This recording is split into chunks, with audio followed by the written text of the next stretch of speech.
જય શ્રી ગોકુલેશ વૈષ્ણવો, સર્વપ્રથમ સત્સંગમાં આપણે આજે એક પલનાનું કીર્તન વિનોદા ગાશે. भाग्य की कही न जाई जसोदा तेरे, भाग्य की कही न जाई जो मूर्ति ब्रह्मादिक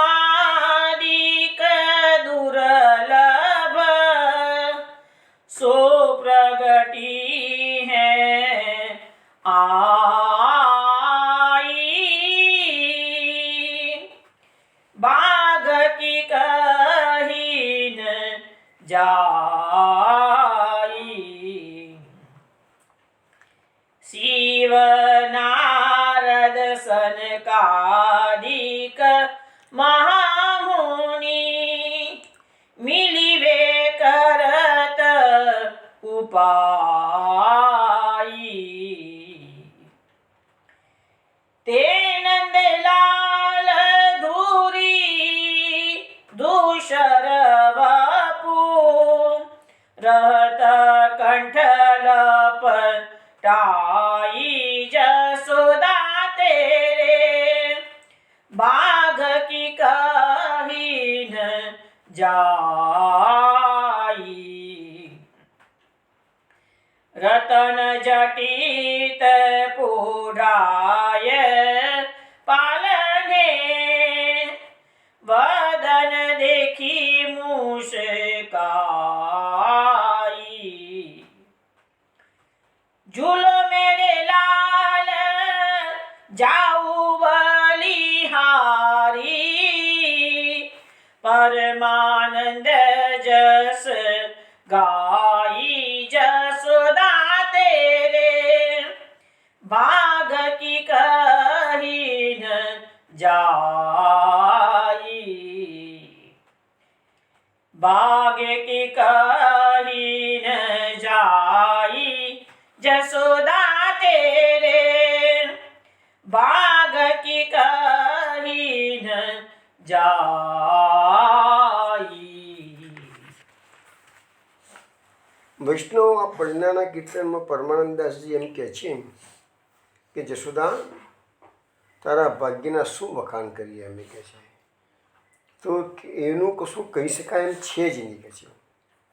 જો મૂર્તિ બ્રહ્માદિક દુર્લભ શું પ્રકટી આઈ, તારું ભાગ્ય કેવું જોડ કરે છે. તો બ્રહ્માદિ દેવોને પણ જે ભગવાન ઘણા દુર્લભ છે એ તારા ઘરમાં પ્રગટ થયા છે, કે છે. શિવ નારદ સનકાદિક મહામુનિ મિલીવે કરત ઉપાય, શંકર ભગવાન, નારદ ઋષિ, સનકાદિ ઋષિ મુનિઓ, મહામુનિઓ એ બધા આ પ્રભુને પ્રાપ્ત કરવાના અનેક ઉપાયો કરે છે. તે નંદલાલ ધુરી ધૂસર વપુ રહત કંઠ લપટાઈ, જે પ્રભુ માટે આ બધા ઋષિ મુનિઓ અથાગ પ્રયત્ન કરે છે મેળવવા માટે, એ જ નંદલાલ તારા ધૂળથી ખરડાયેલા, ધૂળથી રજરસથી ખરડાયેલા તારા કંઠે લપટી જાય છે, એટલે તારા ગળે બાજેલા હોય છે, કે છે. ગળે વળગેલા હોય છે, કે છે. રત્ન જટિત પોઢાએ પાલને વદન દેખી મુસ્કાઈ. આ જશોદાજી શું કરે છે? પાલનું તૈયાર કરાવે છે. બીજા એક કીર્તનમાં એવું કહેલું છે કે આમનું પાલનું વિશ્વકર્માએ તૈયાર કર્યું હતું. સુરદાસજીના બીજા એક પદમાં એમ પણ લખેલું છે કે જે કારીગર પાસે રત્ન જટિત પલનું તૈયાર કરાવ્યું હતું નંદરાયજીએ, તો લખ્યું છે કે 1,00,000 રત્નો એની કિંમત પેલાએ મૂકી હતી, કે મને 1,00,000 રત્નો મેં 1,00,000 રૂપિયાના રત્નો મેં જોડ્યા છે, કે છે એમ. તો નંદરાયજી કહે છે 1,00,000 રત્નો તે મૂક્યા છે, કે છે હું તને 2,00,000 રૂપિયા આપું છું, કે છે. એટલે જેટલું દ્રવ્ય નંદરાયજી મહામના છે, ઉદાર દિલના છે, તો જેટલું દ્રવ્ય પેટલા કારીગરે માગ્યું હતું એનાથી બમણું દ્રવ્ય પણ નંદરાયજી આપ્યું છે. લાલાનો પ્રકટ્યથી એટલો મોટો ઉત્સાહ છે કે નંદરાયજીએ કોઈ કમી ના રાખી નથી, કે છે. તો અહીંયા પણ એ વાત આવે છે કે રત્ન જેટલી તપ પોઢાય પાલે, લાલાના માટે રત્નોથી જડેલું પારણું તૈયાર કરાવ્યું છે. અને લાલો અંદર પોઢેલો છે. તો વદન દેખી મુસ્કાય છે. યશોદાજી એનું મુખારબિંદ જોઈને મુસ્કરાય છે. જુલુ મેરે લાલ જાઉ બલિહારી, પરમાનંદ જસ ગાય. એટલે યશોદાજી કહે છે એ મારા લાલા તમે ઝૂલો પ્રેમથી કે છે, હું તમારા પર વારી જઉં છું કે છે. અને પરમાનંદાજી કે યશોદાજી તો ઝૂલા વચ્ચે પ્રેમથી કે છે, પણ અમે તેમના જસ ગાવીએ છીએ, યશનું વર્ણન કરીએ છીએ કે છે. તો આવું એક સુંદર આપણે પલ્લાનું કીર્તન શ્રવણ કર્યું વૈષ્ણવ. હવે આપણે કથામાં જે ગઈકાલે આપણે 7મા અધ્યાયના 10મ સ્કંદના 7મા અધ્યાયમાં જે શકટભંજન લીલા ચાલતી હતી, એમાં ગઈકાલે આપણે એક શ્લોક 13 નંબરનો આવ્યો હતો. એમાં અર્થ એવો હતો કે બ્રાહ્મણોના આશીર્વાદ નિષ્ફળ ન જાય. ક્યારે? કે બ્રાહ્મણો 6 દોષોથી રહિત હોય. તો કયા કયા? અદેખાઈ, અસત્ય, દંભ, ઈર્ષ્યા, હિંસા અને અભિમાન. આ 6 દોષો જો બ્રાહ્મણોમાં ન હોય, અને એ બ્રાહ્મણો પાછા ગમે તે બ્રાહ્મણો નહીં, પણ જે પ્રકારે જે શાસ્ત્રોમાં વર્ણન કરેલા હોય, વિરુક્ત માર્ગનું અનુશીલન કરતા હોય, એવા બ્રાહ્મણોના આશીર્વાદ નિષ્ફળ જતા નથી. આપણે ગઈકાલે જોયું ઘણા એક્ઝામ્પલ્સ કોટ કરીને કે આ ઋષિ મુનિઓના આશીર્વાદ, એમના શાપ ક્યારે નિષ્ફળ નથી જતા. અને એક વખત મોઢામાંથી વાક્ય નીકળી ગયું પછી એને રિટર્ન પણ કોઈ કરી શકતું નથી. એ બધું ભાગવતની કથામાં તો ખૂબ ખૂબ આ બધી વાતો આવશે, એ વખતે જોઈશું આપણે.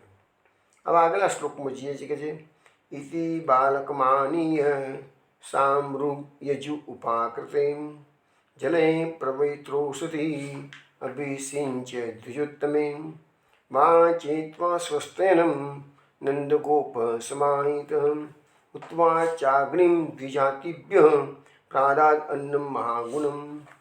એમ કહેવા માગે છે કે નંદરાયજી યશોદા પાસેથી બાળકને લીધો. ઉત્તમ બ્રાહ્મણોએ સામવેદ, ઋગ્વેદ, યજુર્વેદના મંત્રોથી તૈયાર કરેલું ઔષધિયુક્ત જળ, જે આ મંત્રોથી અભિમંત્રિત કરેલું ઔષધિયુક્ત જળ લીધું. એનાથી અભિષેક લાલાને કરે. કારણ કે લાલાને આ જે ગાળું તૂટી ગયું, લાલાને પાછળ કોઈ પણ પ્રકારનો ડર પેસી ગયેલો હોય, અથવા તો કોઈ ગમે તે તત્વો ઘૂસી ગયેલા હોય, તો અભિષેક કર્યો. પછી સાવધાન થયેલા નંદરાયજીએ ઉત્તમ બ્રાહ્મણો પાસે સ્વસ્તિ વાંચન કરાવ્યું છે. પછી અગ્નિઓ હોમ કરાયો છે. અને છેલ્લે પછી બ્રહ્મભોજનમાં સ્વાદિષ્ટવાળું અન્નનું ભોજન બધાને કરાવ્યું છે. મહાપ્રભુજી સુબોધનીજીમાં કહે છે કે નંદરાયજી યશોદાજીના હાથમાંથી ભગવાનને લઈ અને ગાળાની નજીક લઈ ગયા છે. ત્રણેય વેદોના જાણકાર જે બ્રાહ્મણો હતા, સામવેદ, ઋગ્વેદ, યજુર્વેદ, અને એ બધાના મંત્રોથી શતાવરી વગેરે પવિત્ર ઔષધિઓ પણ લીધી છે. પણ અહીંયા શતાવરી શબ્દનો પ્રયોગ ભાગવતમાં નથી, પણ મહાપ્રભુજીએ સુબોધનીજીમાં કર્યો છે. અને એવા પવિત્ર મંગલકારી જળથી શ્રી કૃષ્ણનો, બાળકૃષ્ણનો અભિષેક કર્યો છે. પછી સ્નાન કરાવ્યું, શરીર લૂછ્યું છે, ભગવાનને આભૂષણ પહેરાવે છે. ભગવાનનું મંગલ ઈચ્છતા નંદરાયજીએ સાવધાન થઈને પાછા ત્યાં છે બ્રાહ્મણોને સમીપમાં બેસાડી હવન કર્યું છે. પછી બ્રાહ્મણોને અન્ન આપ્યું છે અને સ્વાદિષ્ટ ઘણા અઠાણા ચટણીઓ સાથેનું ભોજન બ્રાહ્મણોને કરાવ્યું. એમાં આપણામાં શું છે કે દરેક શુભ કાર્ય થતું હોય તો અન્નનું ભોજન, એટલે પર્ટિક્યુલરલી બ્રહ્મ ભોજન તો આપણા ત્યાં લગભગ થતું જ હોય છે. બ્રાહ્મણોનો એટલો મહિમા આપણા શાસ્ત્રોએ ગાયેલો છે કે એટલું સમજવાનું દરેકે જરૂર છે કે તમે જ્યારે કોઈ પણ સત્કાર્ય કરતા હો તો હંમેશા બ્રહ્મભોજન કરાવવું. અને બ્રહ્મભોજન કરાયા પછી અવશ્ય બ્રાહ્મણોને દક્ષિણા આપવી. દક્ષિણા ગમે તેટલી આપો, ઓછી આપો, વધારે આપો, પણ આપો.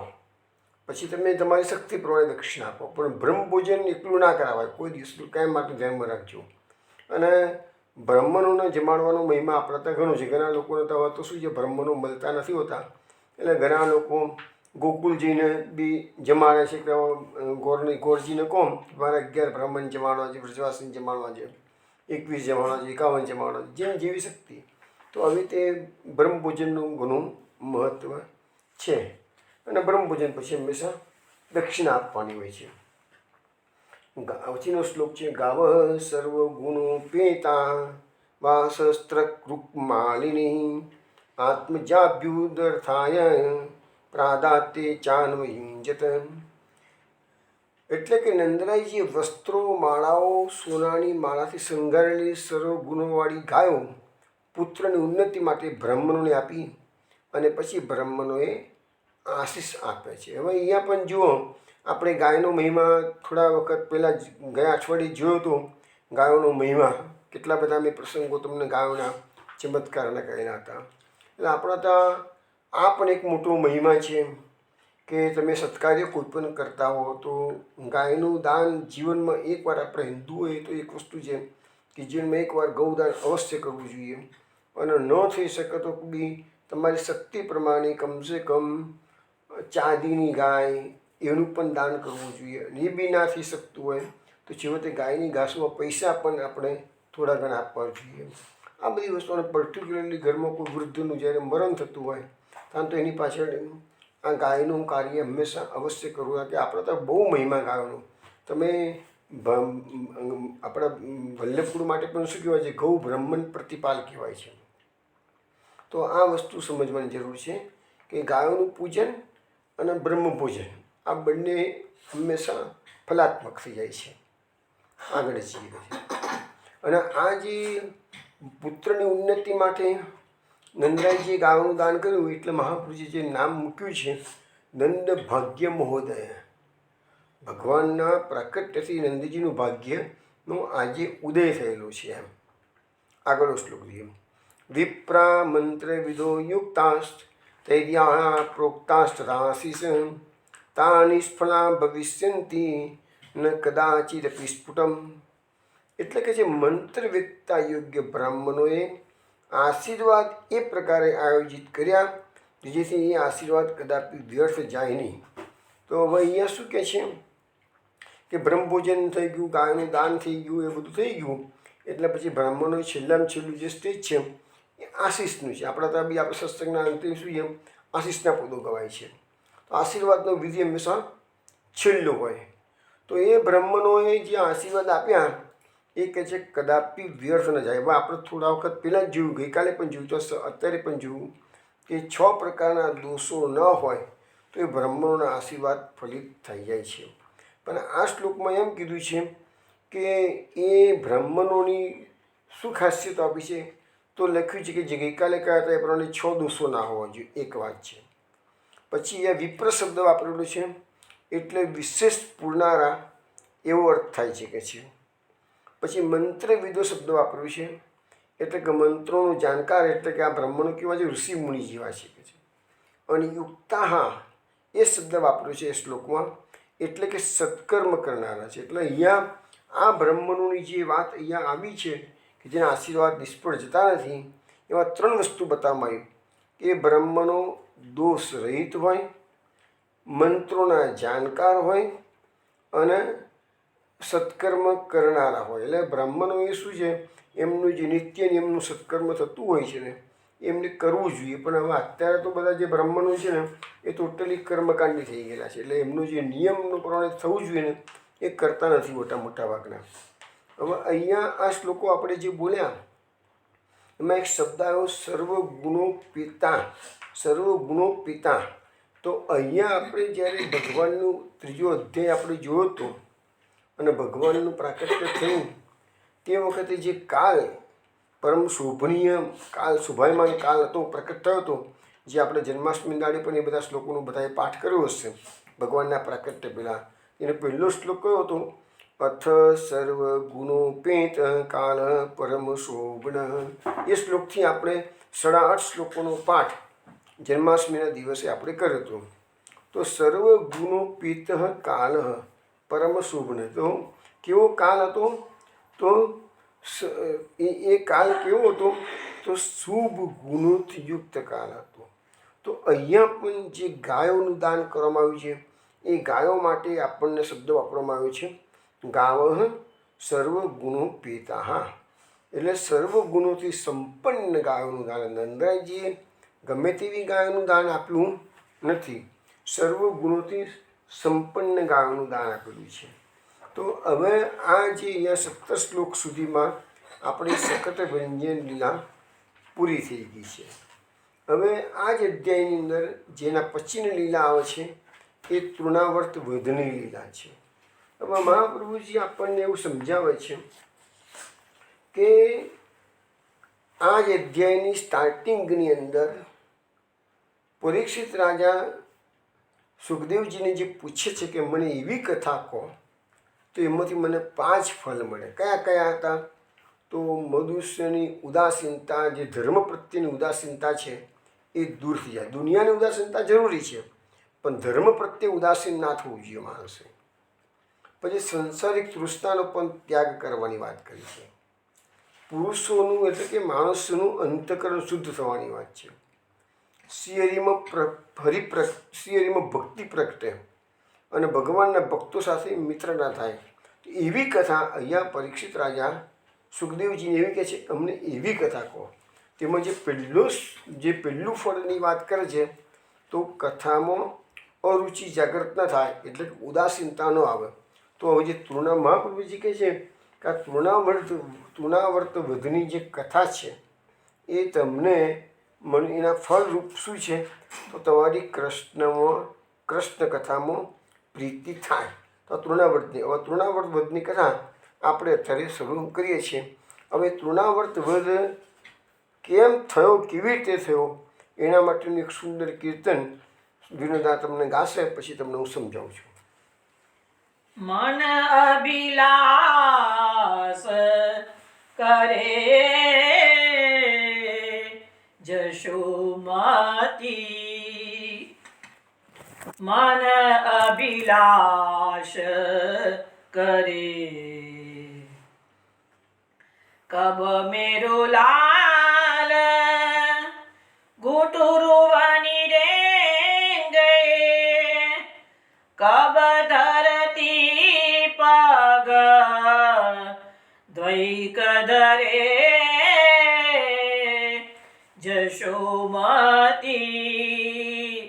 મન અભિલાષ કરે કબ દ્વેદાત दूध के देखो, कब तो तरे मुख वचन जरे, कब नंद ही बाबा कही बोले, कब जननी कही मोहिर रे जशोमती, मन अभिलाष करे कब मेरो अंजरा गही मोहन, जोई जोई कही मूसो जगरे, कब दो तनक तनक कछु खई है, अपने कर ले मुख ही भरे जशोमती, मन अभिलाष करे कब हंसी बात कहे गो मोसो, जा छबीते दुख दूरी हरे, श्याम अकेले आंगन छाड़े, आपू गई कछु काज गरे जशोमती, मन अभिलाष करे इहि अंतर अंध वाई उठ्यो ई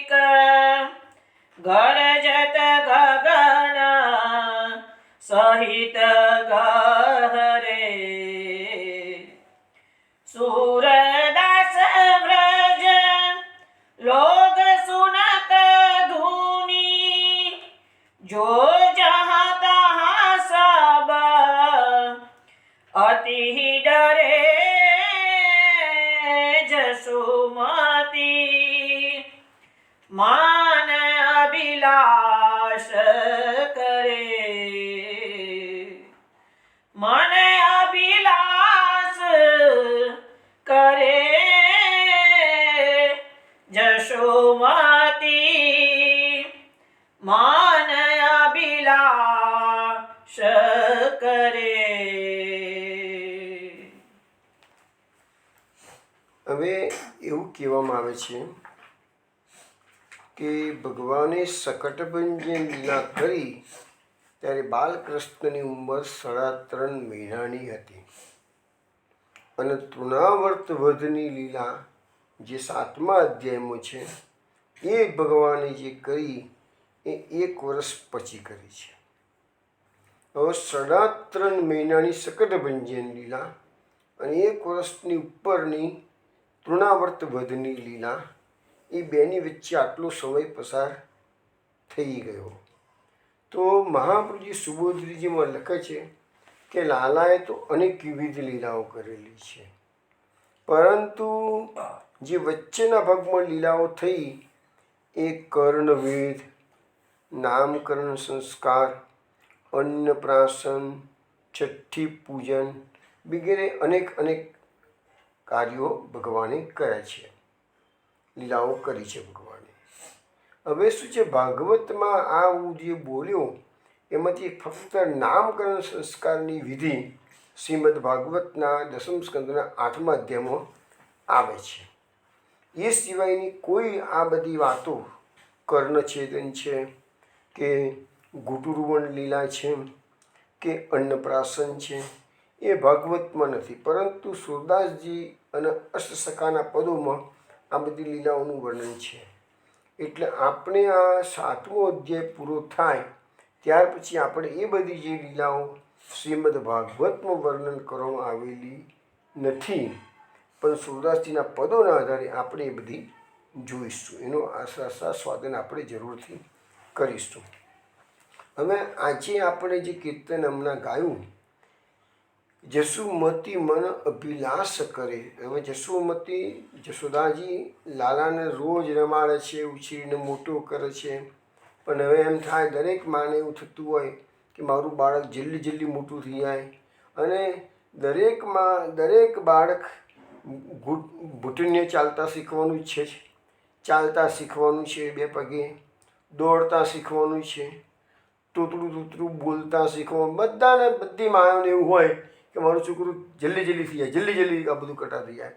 કરવાનું જ છે, બધાનું છોકરું રાજાનું હોય કે રંકનું હોય, દરેકનું છોકરું આ એનો સમય થાય એટલે તાર ઊભો રહેતો થવાનો છે, સમય થશે દોડતા શીખવાનો છે, બધું જ થવાનું છે. છતાંય માતાઓ અભિલાષ કરતી જાય. જશોદા માતા પણ એવી રીતે જ અભિલાષા કરે છે કે કબ મેરો લાલ ઘૂંટુરુવન રેંગે, મારો લાલો ઘૂંટણીએ ભરતો ક્યારે થઈ શકે છે.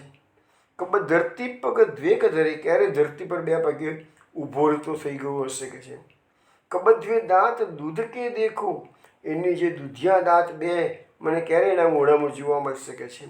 કબ તોતરે મુખ વચને જરે, અને કાલી ભાષામાં મારા સાથે વાતો કરશે એ દિવસો ક્યારે મારા આવશે કે છે.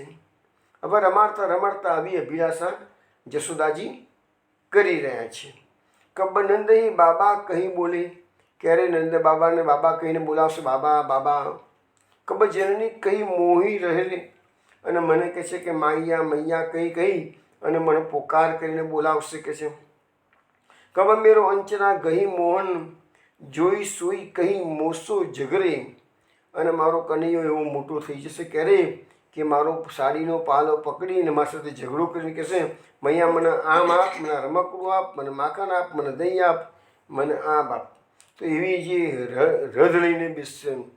તો એવું કરે, પણ જશોદામાં એ વિચાર્યું પણ નહીં હોય, પણ કનૈયો એમની ઈચ્છા તો પૂરી કરવાનો છે, પણ એવી રડ લેશે ને જશોદા માતાને પણ તકલીફ પડવાની. કહેશે કનૈયો ઝઘડો કરતો, થોડા વખતમાં આપણે વાત કરીશું જ, ઝઘડો કરતા કહેશો મૈયા મને ચાંદ લઈ આપ.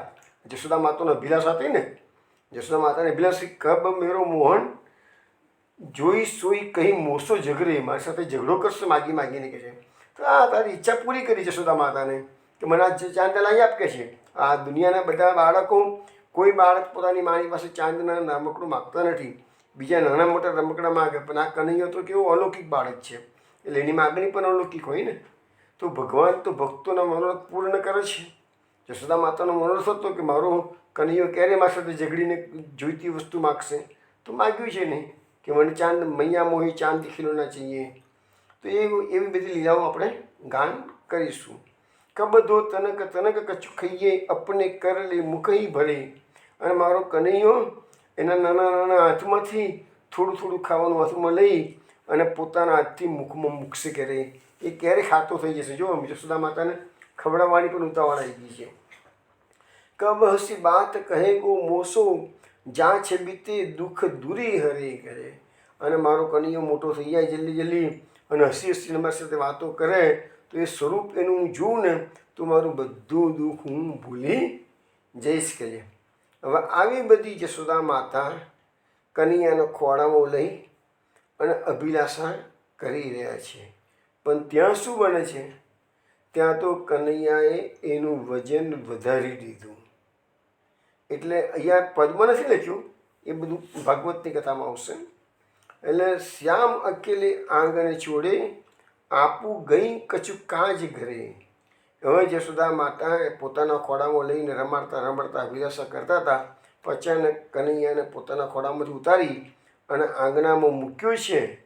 અને ઘરની ભીતરમાં કશું કામ કરવા માટે જશોદામાં ગયા. એ અંતર અધવાઈ ઉઠ્યો એક ગરજે તે ગગન સહિત ગહરે. એ કહે છે એની એટલામાં તો એક મોટી આંધી આવી ગઈ કે છે. આ જશોદા માતાએ લાલાને નીચે મૂક્યો, ઘરમાં ગયા એટલામાં તો મોટી આંધી આવી ગઈ. આકાશ ગરજવા લાગ્યો અને ગગડાટ થવા માંડ્યો કે છે. સૂરદાસ વ્રજ લોગ સુનત ધુની જો જહ તહ સબ અતિ ही ડરે. સુરદાસજી કહે છે અને આટલો બધો એવો ગગડાટ આકાશમાં થવા માંડ્યો, એટલી બધી જોરદાર આંધી ફૂંકાઈ ગઈ કે વ્રજના લોકો આવો ભયાનક અવાજ સાંભળીને જ્યાં હતા ત્યાં ત્યાં ડરના માર્યા સ્થિર થઈ ગયા, ઊભા રહી ગયા. આ શું થયું? એકદમ અચાનક કે છે. આ જે બધું બન્યું એ બધું અચાનક બન્યું. હવે કોઈને ખબર નથી કે આ તૃણાવર્ત નામનું કંસનો મોકલેલો રાક્ષસ આવેલો છે. પણ આપણે તૃણાવર્ત બધીની કથામાં હવે પ્રવેશ કરીએ છીએ. પણ આ એક કથાની અંદર સુરદાસજીએ શરૂઆત એવી રીતે કરી છે કે બી એવી રીતે જશોદા માતા અભિલાષા કરતા હતા ને એટલામાં તૃણાવર્તની આગમન થયું છે. હવે આ શ્લોકો આપણે જોઈએ છીએ તૃણાવર્ત વધના. એકદા આરોમારૂઢમ લાલયતિ સુતમ સતીમ ગરિમામ શિશોર્વોદુમ ન સેંગી કુટવતમ ભૂમો નિદાય તમ ગોપી વિસ્મિતા બાર પીડિતા મહાપુરુષ આદધ્યો જગતામાસ કર્મસું. અર્થ એવો થાય છે કે એક દિવસ જશોદાજી પોતાના પુત્રને ખોળામાં બેસાડીને લાડ કરતા હતા. જે આપણે કોઈ જશોમતી મને અભિલાષા કરી એવી રીતે અભિલાષા કરતા હતા. બાળકને રમાડતા હતા. ત્યારે તેમના પુત્રનું વજન પર્વતોના જેવું ભારે થઈ ગયું. હવે જુઓ અહીંયા સીધું જ ભાગવતમાં કઈ કઈ અભિલાષા કરે છે એ વાત ભાગવતમાં એ સુરદાસજી કરી છે. ભાગવતમાં સીધું જ કીધું કે જશોદાજી લાલાને લઈને રમાડતા હતા અને એકદમ લાલાએ લીલા કરી અને વજન વધારી દીધું. જશોદામાં પુત્રનું વજન સહન કરી શક્યા નહીં એટલે વિસ્મય પામ્યા અને પુત્રનો ભાર સહન ન થવાથી એને ખોળામાંથી જમીન પર મૂકી દીધો. અને પછી લખ્યું છે કે જગતના મહાપુરુષ એટલે કે ભગવાન મહાપુરુષ આદધ્યો એટલે ભગવાનનું ધ્યાન ધરતા ધરતા ઘર કામમાં લાગી ગયા. હવે અહીંયા કારણ એવું આપવામાં આવ્યું છે કે ભગવાનનું વજન અચાનક વધી ગયું, જશોદાજીથી સહન થયું નહીં એટલે નીચે મૂક્યો અને એ ઘર કામમાં લાગી ગયા. પરંતુ સુરદાસના પદમાં એવું કીધું છે કે એમને ઘરના કામ કરવું હતું માટે આજ્ઞામાં બાળક. બેમાં વસ્તુ એક જ, ક્રિયા એક છે, પર્પઝ અલગ બતાવવામાં આવેલું છે. હવે મહાપ્રભુજી કારિકામાં આપણને શું સમજાવે છે આ બે શ્લોકોની કારિકામાં, કે હું તમને સમજાવું, ગુજરાતીમાં સમજાવું છું. ભગવાને પૂતના વધ કર્યો ત્યારે ગાયનું પૂંછડું વગેરેથી બધા ગોપીજનોએ ભગવાનની રક્ષા કરી. તો આ રીતે બધા ગોપીજનોનો વાણીનો નિરોધ થયો શકે છે. શકટભંજન વખતે બ્રાહ્મણોએ સ્વસ્તિ વાંચન વગેરે કર્યું છે. એટલે નંદ યશોદાનો કાયિક નિરોધ એ વખતે કરેલો છે, મહાપ્રભુજી કહે છે. અને તૃણાવર્ત વર્ધની લીલામાં ભગવાને નિમિત્તે સર્વ. તૃણાવર્તમાં તો શું છે, જો ભૂતના આવી એમાં ખાલી ભગવાનને જ લેવા દેવા હતી, ભગવાન એને મારી નાખી. પછી શકટભંજનમાં ગાળા નીચે ભગવાન સૂતા હતા, ગાળું તોડી નાખ્યું, એટલે વ્રજવાસીનું કંઈ અસર થઈ નથી. પણ આ તૃણાવર્ત વર્ધન લીલામાં તો શું છે કે બધા વ્રજવાસીઓને આખા ગોકુળમાં આંધી આવી છે, એટલે એ વ્રજવાસીઓથી સહન થતી નથી. એટલે ભગવાનના નિમિત્તે તૃણાવર્તના આવવાથી બધાને દુઃખ થયું શકે છે. એટલે બધા વ્રજવાસીઓનું મન ભગવાનમાં અનુરક્ત થયું. એટલે આ રીતે 3 પ્રકારના નિરોધ: વાણીનો નિરોધ, કાયિક નિરોધ અને માનસિક નિરોધ. 3 પ્રકારના નિરોધ ભગવાને કરેલા છે. હવે એ ભગવાને આ નિરોધ કર્યા કેવી રીતે કર્યા? તો અન્યથા જ્ઞાનથી. આપણે સ્ટાર્ટિંગમાં જ્યારે આપણા પ્રમાણ, પ્રમેય, સાધન ને ફળ, એમાં પ્રમાણની વાત જ્યારે કરતા હતા ત્યારે આપણે જોતા હતા ને વ્યાખ્યા આપી હતી ને, પ્રમાણ કોને કહેવાય? તો અજ્ઞાન અથવા તો અન્યથા જ્ઞાન. અહીં અન્યથા જ્ઞાન કેમ કીધું છે? અન્યથા જ્ઞાન એટલા માટે કીધું છે કે આ લોકોને કૃષ્ણ અત્યારે પોતાનું બાળક લાગે છે, નહીં કે ભગવાન. તો એ અન્યથા જ્ઞાન થયું, સાચું જ્ઞાન નથી, અજ્ઞાન છે. એમને બાળક માનીને જ આ બધું કાર્ય કર્યું છે, જે કંઈ કર્યું છે. એ કેવી રીતે? તો લખ્યું છે કે યશોદાજી વગેરેને પણ ભગવાને પોતાના સ્વરૂપથી અજ્ઞાન રાખ્યા હતા, અને તો જે લીલા કરી શકે ને.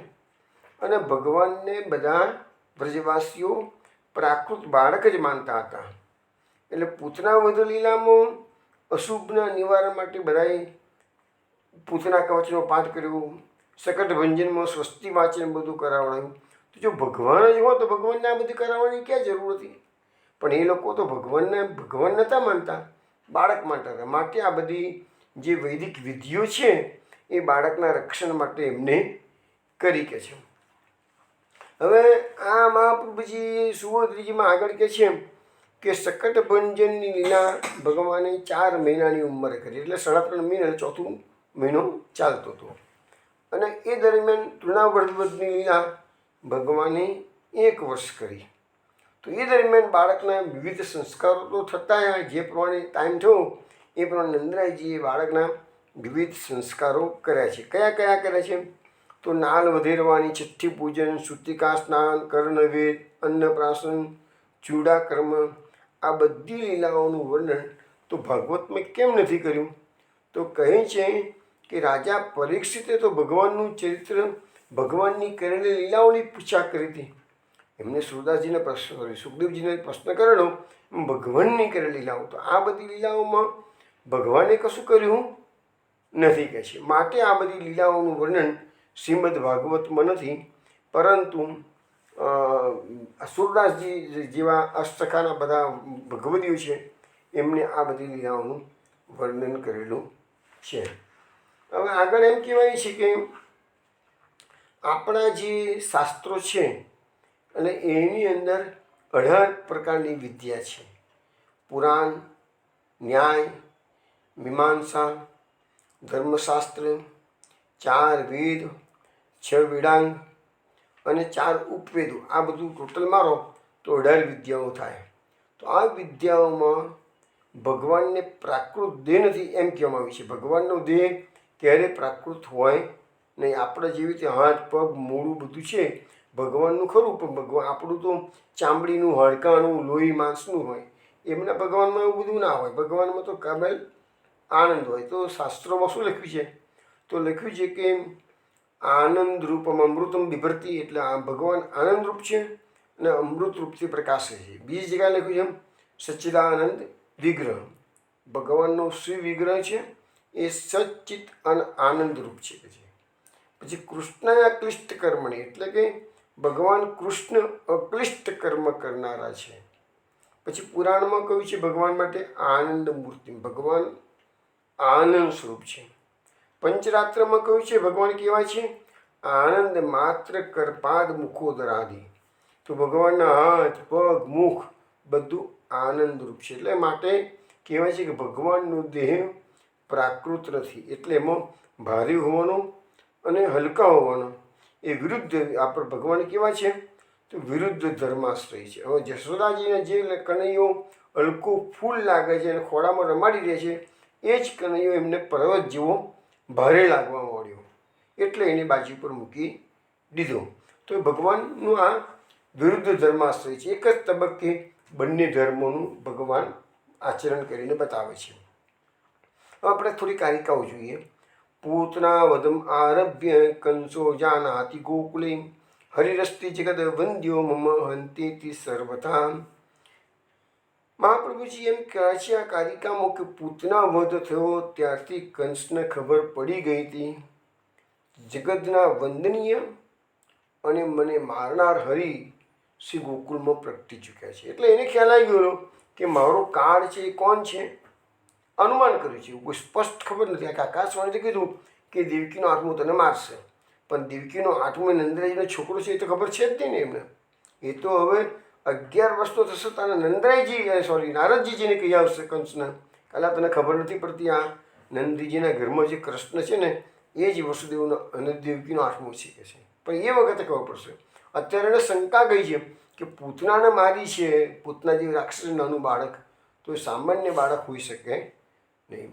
હવે કંસની પાસે તો અસુરોનો આખો કાફલો હતો, પણ લખ્યું છે કે એમાં બધા અસુરોમાં 3 અસુરો બહુ ચતુર હતા. કયા કયા?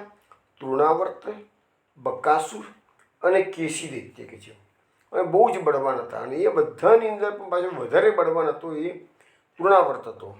એટલે હવે એને તૃણાવર્તને આ બીડું આપ્યું કે ભાઈ પૂતનાને મારી નાખી છે. હવે જે શ્રીધર બ્રાહ્મણની વાત કે કાગાસુરની વાત પાછી ભાગવતમાં નથી. એટલે અહીંયા મહાપ્રભુજી સુબોધનીજીમાં પૂતના વધ પછી સીધું જ સકટાસુરમાં તો એટલા માટે મહાપ્રભુજી લખ્યું નથી કે આપણે ત્યાં ભાગવતમાં સકટ ભંજન લીલા છે. સકટાસુર વધની લીલા ભાગવતમાં નથી. એટલે મહાપ્રભુજીએ સકટાસુર વધનો ઉલ્લેખ અહીંયા કારિકામાં કર્યો નથી. એટલે પછી તૃણાવર્તને હરિને લઈ આવવા માટે ગોકુલને મોકલે છે. હવે એ તૃણાવર્ત નામ એનું કેમ પડ્યું છે? તો તનકલાની જેમ આખી દુનિયાને ગુમાવી શકે છે, માટે એને તૃણાવર્ત કહેવામાં આવેલું છે. હવે આ કારિકાની સુબોધનીજીમાં મહાપ્રભુજી કહે છે કે ભગવાન સર્વજ્ઞ છે. એટલે ગોકુળમાં બેઠા બેઠા જે જાણી ગયા કે તૃણાવર્ત મથુરાથી કંસના કહેવાથી મને લઈ જવા માટે નીકળી ગયો છે. હવે નીકળી તો ગયો છે, પણ અહીંયા જશોદાજી તો બેઠા બેઠા અભિલાષા કરે છે મારો કનૈયો મોટો ક્યારે થાય, મારો કનૈયો મોટો ક્યારે થાય. પણ ભગવાનને તો ખબર પડી ગઈ કે પેલો તૃણાવર્ત નીકળી ગયો છે કહી જવાય. એટલે જશોદાજી એને છોડે, જશોદાજીના ખોળામાં હોય તો તૃણાવર્તને ઉપાડી ના શકે ને, ઉપાડી જાય તો પછી જોડે જશોદાજીને પણ લઈ જાય. જશોદાજી ગભરાઈ જાય પછી. એટલે ભગવાનની લીલા કેવી છે કે તૃણાવર્ત આવ્યો છે એ પહેલાં જશોદાજીને ઘરમાં આંધી આવે, વાવંટોળ આવે, વાવાઝોડું આવે, એ પહેલાં જશોદાજીને સેફ કરવા માટે ઘરમાં મોકલાવી દીધા. પોતે આંગણામાં બિરાજમાન થયા છે. હવે તૃણાવર્ત આવ્યો. હવે વજનદાર પદાર્થને તે લઈ જઈ શકે નહીં, એટલા બધા ભારે કૃષ્ણ થઈ ગયા. યશોદાજીના ખોળામાં બેસીને સ્તનપાન કરતા હતા અને ભારે થઈ ગયા. યશોદાજીને ભાર લાગવાથી ખોળામાંથી નીચે ઉતારી દીધા, ઘરમાં ગયા. પણ તૃણાવર્તનો ભય ભગવાનને લખી લાગવાનો હતો નહીં કે છે. તો એટલે યશોદાજીને આ વસ્તુની સમજણ પડી નહીં કે આટલો બધો મારો કનૈયો હજી તો વરસનો થયો છે, આટલું તો ભારે કેમ થઈ ગયો અચાનક. એ જશોદાજીને કંઈ ખબર પડી નહીં. એટલે આપણે કંઈ પેલું નામ મૂક્યું છે મહાપ્રભુજીએ ગોપાલનાશ્ચર્ય રસકૃત. તો બધા વ્રજવાસીઓનો વારંવાર આશ્ચર્ય થયા કરે, આવો કનૈયો કેમ આવ્યો કે છે, આવો કનૈયો છે. થોડીક વાર પણ એ બધું કેવું છે, થોડીક વાર માટે આશ્ચર્ય થાય, પાછા પ્રાકૃત બાળકના જેવું જ બધાને લાગે, એટલે પાછા ભૂલાવી દે બધાની પાસે. મહાપ્રભુજી આગળ એમ કહે છે કે આવી રીતે યશોદાજીના ખોળામાં બેઠા હતા ભગવાન, યશોદાજીને લાડ પાડ કરતા હતા. એમના માથામાં માળમાં હાથ ફેરવતા હતા, મુખમાં બચ્ચીઓ કરતા હતા, હસાવતા હતા.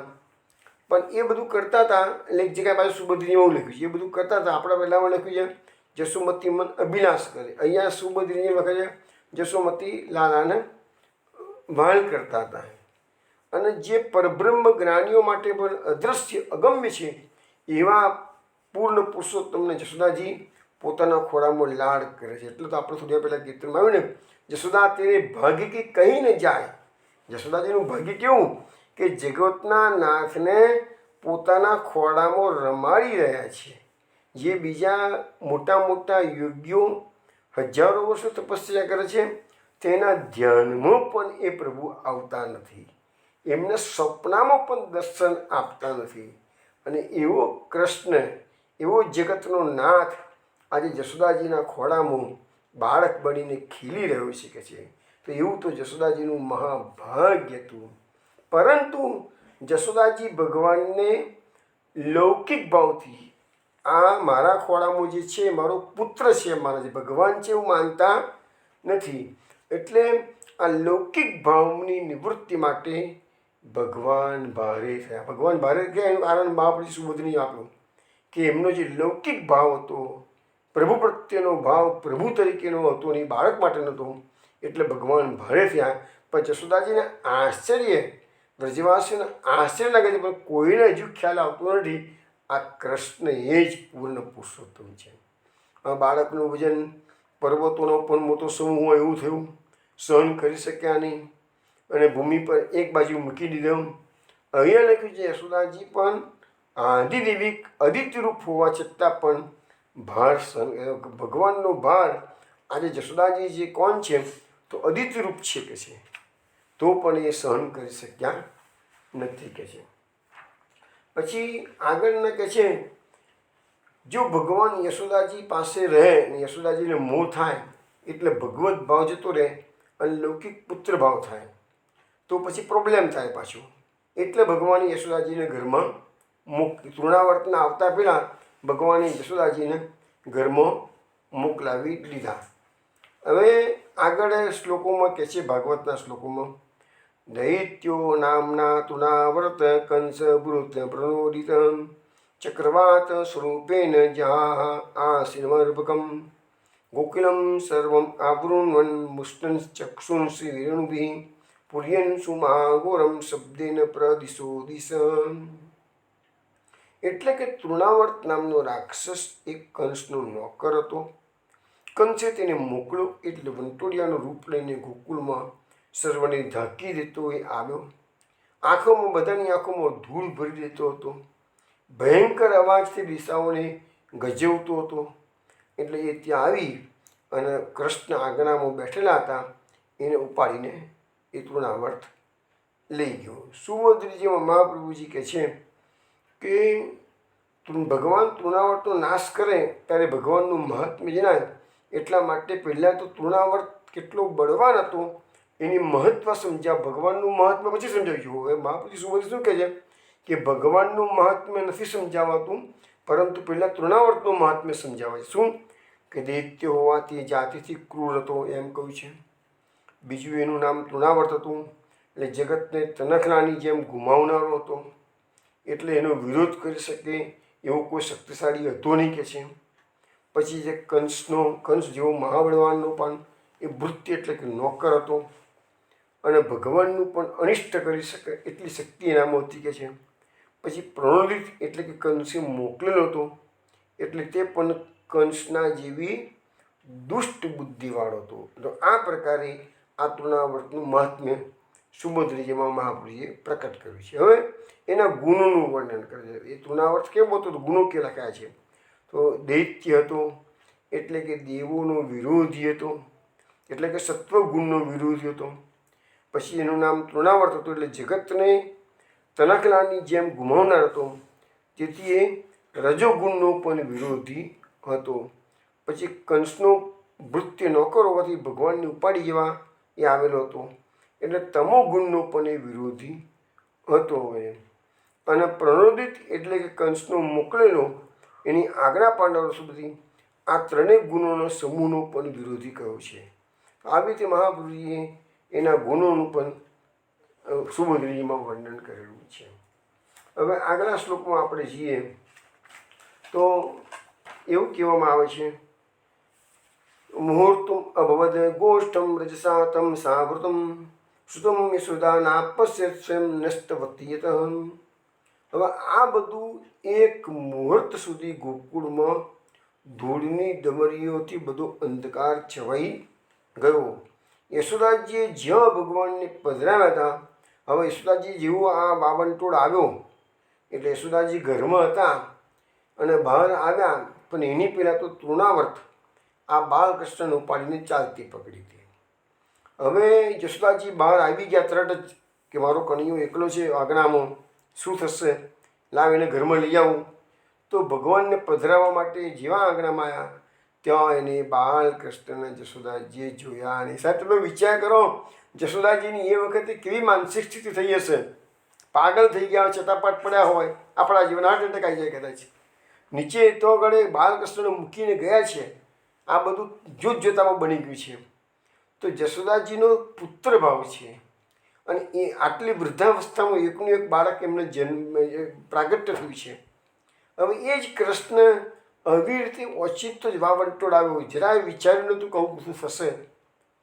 દુનિયામાં બધું એવું બધું ઘણું બનતું હોય છે જેનો પર કોઈ વિચાર કર્યો ના હોય. તો આવી રીતે એક વાવંટોળ આવ્યો છે. હજુ જશોદાજીને ખબર નથી કે રાક્ષસ આવ્યો ને કૃષ્ણને ઉપાડી ગયો છે, એને ખબર નથી.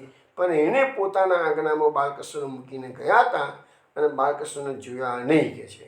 હવે કેવી દશા એમની થઈ હશે એ તો જશોદાજી જ જાણે.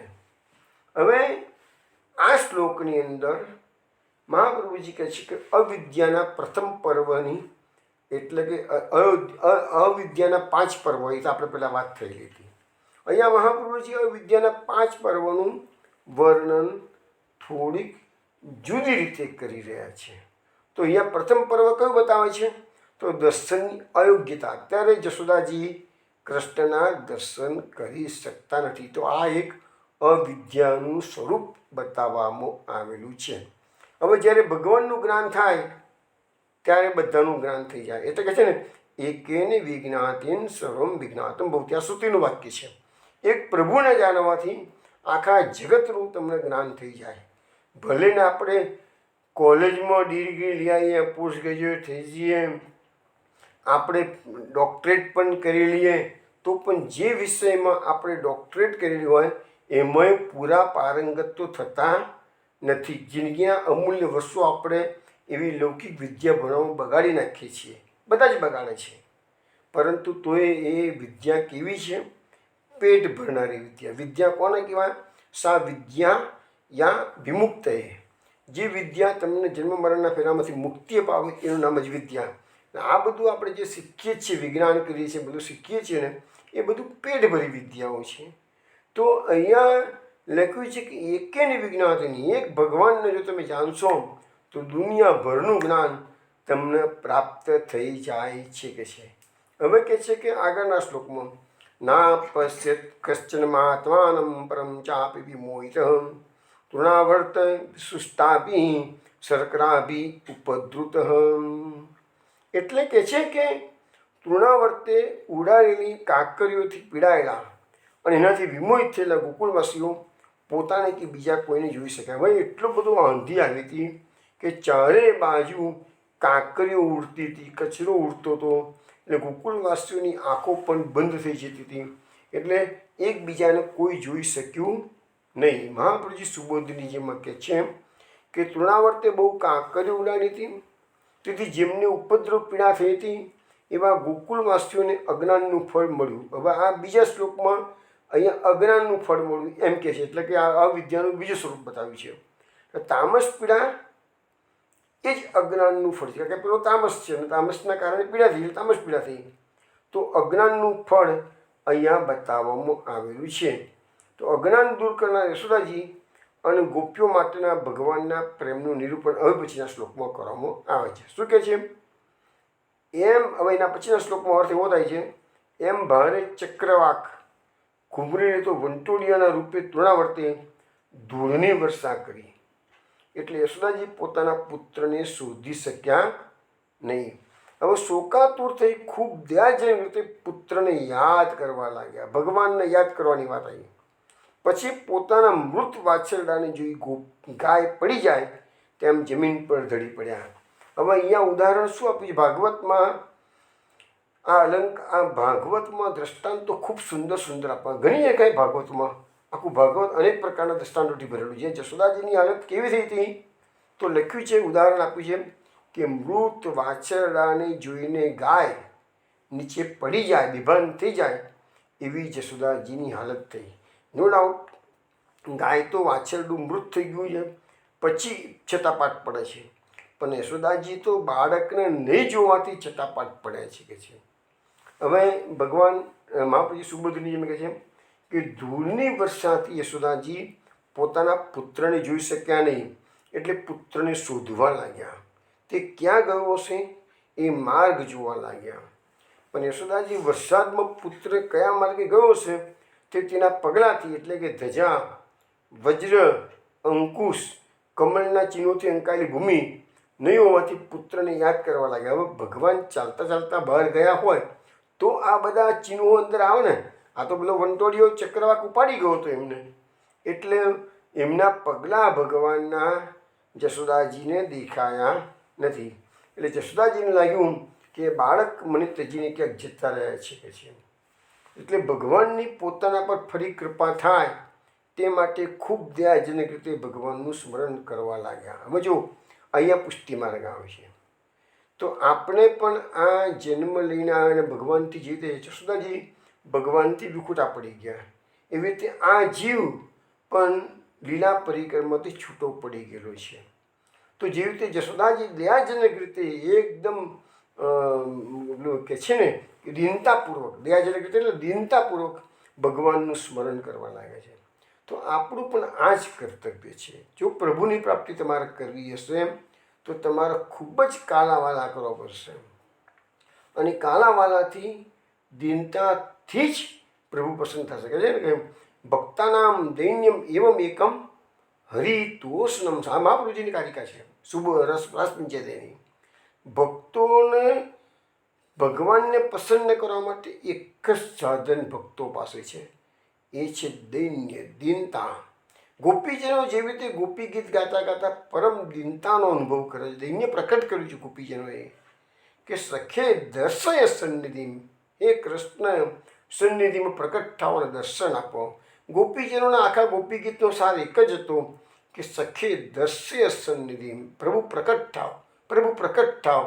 તો આ માનવ જીવન લઈને આપણે આવ્યા છીએ, વૈષ્ણવ બન્યા છીએ, તો આપણા માટે પણ આ જ આપણા રૂવાડેથી આપણા લોહીનું એક એક કણ, એક એક બુંદ આ જ પુકાર કરશે, સખે દર્શય સન્નિધિ, સખે દર્શય સન્નિધિ. એ પ્રભુ પ્રકટ થાવ, પ્રભુ પ્રકટ થાવ, અને તો જ ભગવાનને દયા આવશે. જશોદાજી દયાજનક રીતે ભગવાનનું સ્મરણ કરીને શોક કરવા લાગ્યા છે.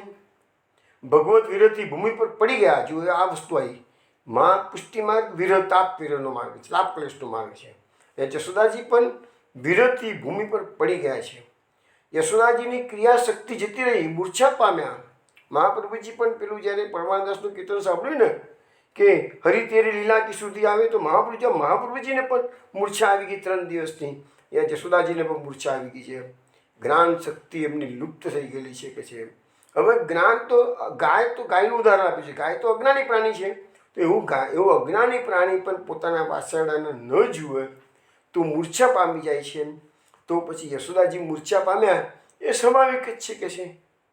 હવે આગળના શ્લોકમાં લખ્યું છે, રુદિતમ અનુનિસમ્ય તત્ર ગોપ્યો પુરુષમ અનુતપ્ત ધિયો અશ્રુ પૂર્ણમુખ્યમ રુદું અનુપલભ્ય નંદસુનમ પવન ઉપાર્ત પાંચુ વર્ષ વેગે. એટલે કે યશોદાજીને રડતા જોઈ ગોપીઓની મતિ મૂંઝાઈ ગઈ અને એમની આંખો આંસુથી ભરાઈ ગઈ.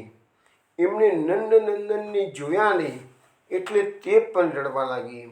ત્યારે વંટોળિયાથી ઉડેલી ડમરી જ્યારે ઓછી થઈ ગઈ અને પવનનો વેગ ઓછો થયો. બરાબર, પેલો તૃણાવર્ત તો કૃષ્ણ ઉપાડી જવા જ આવ્યો હતો, એને બધાને બ્રહ્મમાં કેમ નાખ્યા કે જેથી કોઈ એને જોઈ શકે નહીં અને કોઈ એને રોકી શકે નહીં. પણ હવે જશોદાજી આંગણામાં આવ્યા છે, બાળકૃષ્ણને જોતા નથી એટલે જશોદાજી રડવા લાગે છે. જશોદાજીને રડતા જોયા છે એટલે જે ઘરની અંદર જે ગોપીઓ લાલાના દર્શન માટે કે લાલા માટે આવેલી હતી કે કોઈ કામ માટે આવેલી હતી, એ ઘરની અંદર રહેલી જે નંદભવનમાં રહેલી ગોપીઓ છે એની મતિ મૂંઝાઈ ગઈ છે. અને એ બધી ગોપીઓ પણ નંદનંદનને જોયા નહીં એટલે રડવા લાગેલી છે કે છે. હવે આ બધું આ બાજુ બધાને શોકાતુર અવસ્થામાં ભગવાને મૂકી દીધા અને પેલો તૃણાવર્ત ઉપડી ગયો છે બધે કહે છે. હવે તૃણાવર્ત ઉપડી ગયો એટલે ધૂળની ડમરી ઉડતી હતી ઓછી થઈ ગઈ, પવનનો વેગ હતો એ પણ ઓછો થઈ ગયો છે. હવે શું કે છે આગળ? તૃણાવર્ત શાંત રહ્યો વાત્યા રૂપ ધરોહરન કૃષ્ણમ નમો ગતો ગંતુમ નાશકનોદ ભૂરી ભારભૂત. એટલે કે છે કે પવનનો વેગ હવે શાંત થયો ત્યારે વંટોળાના રૂપમાં આવેલો જે તૃણાવર્ત હતો એને પાછું જે એનું અસલ રૂપ હતું રાક્ષસનું અસુરનું રૂપ, અહીંયા તૃણાવર્તનું એનું એ રૂપ ધરીને આવેલો હતો. જેવી રીતે પૂતના અસલ રાક્ષસી હતી પણ સુંદરીનું રૂપ ધારણ કરીને આવી હતી, એવી રીતે અહીંયા રાક્ષસી રૂપ એને ધારણ કર્યું. શ્રી કૃષ્ણને આકાશમાં તો લઈ ગયો પણ શ્રી કૃષ્ણને ભારે વજનની ઉપાડેલું હતી તે આગળ વધી શકે નહીં. હવે તૃણાવર્તની ઈચ્છા શું હતી કે કૃષ્ણને ઉપાડીને જીવતે જીવ કે છે કંસને આપી દઉં કે છે. પરંતુ કૃષ્ણ ભગવાને એટલું બધું વજન વધાર્યું કે તૃણાવર્ત એને આગળ લઈ જઈ શક્યો નથી. હવે તૃણાવર્તથી આ ભગવાનનું વજન ઉંચકી શકાયું નહીં. તૃણાવર્ત ગમે તેટલો ભારે અસુર હતો પણ કૃષ્ણના ઉદરમાં તો 14 બ્રહ્માંડો સમાવેલા છે. એટલું બધું વજન કોની તાકાત ઉપાડી શકવાની? એટલે પછી તૃણાવર્તે એમને પથ્થર જેવા ગણી હવે છોડવા. હવે જો એક બહુ સરસ સિદ્ધાંત મહાપ્રભુજી સમજાવશો. અત્યારે ભાગવતની વાત કરું છું, પછી મહાપ્રભુજીની વાત કરું છું કે એમને છોડવા માગતો હતો પણ અદ્ભુત બાળકે એને ગળેથી એવો પકડ્યો હતો એટલે છોડી શક્યો. જો હવે ભગવાનને પકડવાના બહુ અઘરા છે પણ ભગવાન એક વચ્ચે પકડી ગયા હોય તો પછી છોડવાના પણ એટલા જ. આને બહુ સુંદર વાતો મહાપ્રભુજીએ કરેલી છે, એ બધી આજે કાલે આપણે કરીશું. તો અદ્ભુત બાળકે એને ગળેથી પકડ્યો છે તૃણાવર્તને. તૃણાવર્તથી હવે આ વજન સહન થતું નથી. તૃણાવર્ત એને ફેંકી દેવા માગે છે પણ ભગવાન એને છોડતા નથી. હવે કહે છે બેટા આવી ગયો છે તું, હવે હું તને નહીં છોડું કહે છે, હું તને મારા ધામમાં લઈ જ જવાનું કહે છે. હવે ગળું દબાવવાથી ચેષ્ટારહિત થયેલું તૃણાવર્ત હવે ભગવાને વજન વધાર્યું એટલું જ નહીં, એને ગળેથી બરાબરનું પકડ્યું છે, ગળું દબાવ્યું છે એટલે તૃણાવર્તની આંખો બહાર નીકળી ગઈ. હવે એના મોઢામાંથી અવાજો પણ સ્પષ્ટ નીકળતા નથી અને એમ કરતાં કરતાં એ પ્રાણરહિત થઈ ગયો અને એ બાળકની સાથે જ એ વ્રજની ભૂમિમાં જ એક મોટી શિલા ઉપર એ પડ્યો. તૃણાવર્તનો અહીંયા અંત આવી ગયો. હવે અહીંયા મહાપ્રભુજીએ પુરુષોત્તમ સહસ્રનામ સ્તોત્રમાં જે નામ મૂક્યું છે તૃણાવર્ત વધોત્સાહ, તૃણાવર્તનો વધ કરવામાં એકદમ ઉત્સાહવાળા ભગવાન છે. તૃણાવર્તને મારી નાખ્યો અને મહાપ્રભુજીએ ત્રિવિધ લીલા નામાવલીમાં પાછું નામ મૂક્યું છે તૃણાવર્ત વિમર્દકાય નમઃ, એટલે તૃણાવર્તનું મર્દન કરેલું છે ભગવાને, એટલે મારી નાખ્યું છે ટૂંકમાં. તો બંને નામો આપણને મહાપ્રભુજી તરફથી પુરુષોત્તમ સહસ્રનામ અને ત્રિવિધ નામાવલીમાં બંને નામ પ્રકટ કર્યા અને બંને નામોનો અર્થ લગભગ સરખા જેવો છે. હવે મહાપ્રભુજીએ આ જે કથા ભાગવતની છે તૃણાવર્ત વધની, એના પર સુબોધજીમાં બહુ સુંદર વાત કરી છે. મહાપ્રભુજી કહે છે વિપરીતાઈ ભગવદ લીલા પ્રાપ્તવ્ય ઇતિ ઉક્તેન પ્રાપ્નોતિ ત્યજ્યત ઇતિ ઉક્તેન ત્યક્તો ભવતી. બહુ સુંદર વાત મહાપ્રભુજી કરે છે કે ભગવાનની લીલા કેવી છે? વિરુદ્ધ ધર્માશ્રય છે. જે લોકો પ્રભુની પ્રાપ્તિ કરવા માગતા હોય એને પ્રભુ જલ્દી પ્રાપ્ત થતા નથી અને એક વખત પ્રાપ્ત થઈ ગયા ને પછી પ્રભુને છોડવા માગતા હોય કોઈ કારણસર બી તો પ્રભુ કહે એવું તો ના છોડવું કહે છે. હવે તું આવી ગયો છે મારી પાસે તો હું તને છોડીશ નહીં. હવે મહાપ્રભુજી સુબોધનીજીમાં આજ્ઞા કરે છે કે ભગવાનની લીલા વિરુદ્ધ ધર્માશ્રયી છે. જીવ ભગવાનને છોડવા ઈચ્છે તો પણ બંધાઈ જાય છે. જીવ કહે છે કે હું મારા સાધનથી ભગવાનને પ્રાપ્ત કરીશ, તો ભગવાન કે તારું સાધન કામ લાગશે નહીં, કારણ કે પુષ્ટિ માર્ગ નિસાધન દૈવી જીવોનો માર્ગ છે. જીવ કહે કે મારા સાધનથી હું ભગવાનને છોડી દઈશ. હવે એને દુનિયાનો રંગ લાગુ પડી ગયો. ભગવાનની ભક્તિ કરતો તો જીવાત્મા, પણ દુનિયાના રંગમાં પાછો ફસાઈ ગયો છે કોઈ કારણસર. તો ભગવાન કહે બેટા તું મારી પાસે આવી ગયો છે, હું તને નહીં છોડું કે છે. એટલે ભગવાન એવા જીવાત્માને કૃપા કરી અને ફસાયેલો હોય દુનિયામાં તેમાંથી એને દૂર થવા, પોતાનાથી દૂર થવા દેતા નથી. એટલે ભગવાનને છોડવાની ઈચ્છા જીવ કરે તો ભગવાન એને છોડવા દે એવા નથી કે છે. કારણ કે એની ઈચ્છાથી જ પ્રભુ જીવને પ્રાપ્ત થાય છે અને જીવના સાધન કોઈ સંજોગોમાં કામ આપતા નથી. આ બધી વાતો બહુ સુંદર રીતે મહાપ્રભુએ સમજાવી છે અને આપણે એના દ્રષ્ટાંત એક જ છેલ્લે દ્રષ્ટાંત તમને આપી આજનો સત્સંગ પૂરો કરું છું અને કાલે એના પર વિશેષ પ્રકાશ આપણે ફેંકીશું. તો આપણા પુષ્ટિ માર્ગમાં રામાનંદ પંડિતની વાત બધાને ખબર છે કે મહાપ્રભુજી જ્યારે થાનેશ્વર ગામમાં રામાનંદ પંડિતના ઘરે પધાર્યા હતા અને સવારના પરમાં વહેલા ઉઠી રામાનંદ પંડિતે એની પત્નીને કીધું કે જલ્દી જલ્દી ઉઠી જા અને પેલું ગાયનું શાન લઈ લે તો વૈષ્ણવ આવીને લઈ જશે. મહાપ્રભુજી સાંભળી ગયા અને મહાપ્રભુજીને થયું કે હું વૈષ્ણવ માટે એને કોઈ પ્રેમ ભાવ નથી કે છે, એવાના ઘરમાં તો રોકાવાય જ નહીં. મહાપ્રભુજીએ તરત જ રામાનંદ પંડિતનો ત્યાગ કર્યો છે અને ગામનો પણ ત્યાગ કરીને જતા રહે છે. તો પછી રામાનંદ પંડિતની અવસ્થા બહુ બગડી જાય છે, માનસિક રીતે અસ્વસ્થ થઈ જાય છે. મહાપ્રભુજીએ રામાનંદ પંડિતનો ત્યાગ કર્યો છે. બહુ ફટાફટ જલ્દી કહું છું, બહુ જાણીતી કથા છે, બધાને ખબર જ છે. અને પછી મહાપ્રભુજીએ ભલે ત્યાગ કર્યો પણ રામાનંદ પંડિતની માનસિક અવસ્થા બગડે છે અને બજારમાં જઈને પહેલાં કંદોઈને ત્યાં ગરમ ગરમ જલેબી થતી હતી એ એમને પરચેસ કરી છે અને ત્યાં રહીને શ્રીનાથજી બાબાને ભોગ ધર્યો છે. મહાપ્રભુજી જત્તીપુરાની અંદર આ બાજુ મહાપ્રભુજી શ્રીનાથજી બાબાને આરોગાવી રહ્યા છે રાજભોગ, અને ત્યાં જીવો છે તો જલેબીનો ટૂંક ત્યાં પડેલો જોયો. મહાપ્રભુજી પૂછે છે શ્રીનાથજી બાબાને કે બાબા આ જલેબી ક્યાં આરોગ્ય આવ્યા છે?